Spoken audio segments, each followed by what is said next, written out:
জাপানের ইয়োকাসুকা নৌঘাটির বিশাল যুদ্ধজাহাজ USS George ওয়াশিংটনের ডেকে সারি সারি আমেরিকান সৈন্য। সেখানে বক্তৃতা শেষ করেই মার্কিন প্রেসিডেন্ট ডোনাল্ড ট্রাম্প নাচতে শুরু করলেন।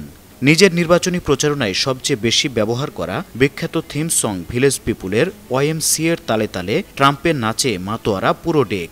সৈন্যদের মুখে হাসি, করতালিতে গর্জে উঠল চারদিক। যেন এক মুহূর্তের জন্য যুদ্ধের কঠিন বাস্তবতা ভুলে গেল সবাই।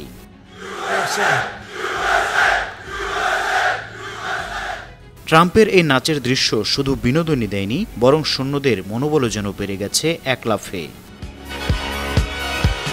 এছাড়াও তিনি নৌঘাটির চিফ ওয়ারেন্ট অফিসার উইল হাইটাওয়ারের সঙ্গে কিছুটা বিব্রতকর কথোপকথনে জড়িয়ে পড়েন। তিনি ওই কর্মকর্তার সাহসিকতার প্রশংসা করেন, কিন্তু এক পর্যায়ে মজার ছলে জিজ্ঞেস করেন, তোমার স্ত্রী কি এখনো তোমাকে ভালোবাসে? আমার পক্ষ থেকে তাকে হ্যালো বলে দিও।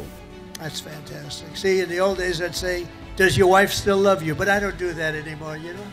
Does your wife still love you? Yes. Do you still love your wife? Every day. That's good. Okay, that's good. So that's good. Right. Beautiful.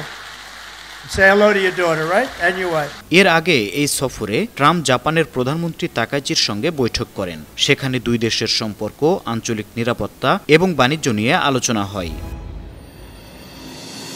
এর আগে তিনি কুয়ালালামপুরে আসিয়ান সম্মেলনে অংশ নিয়েছিলেন।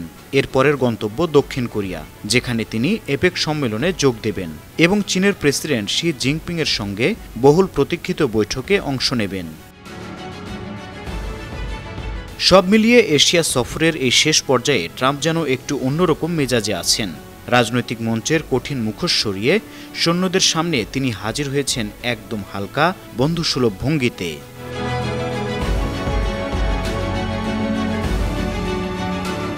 আন্তর্জাতিক ডেস্ক, 52 টিভি।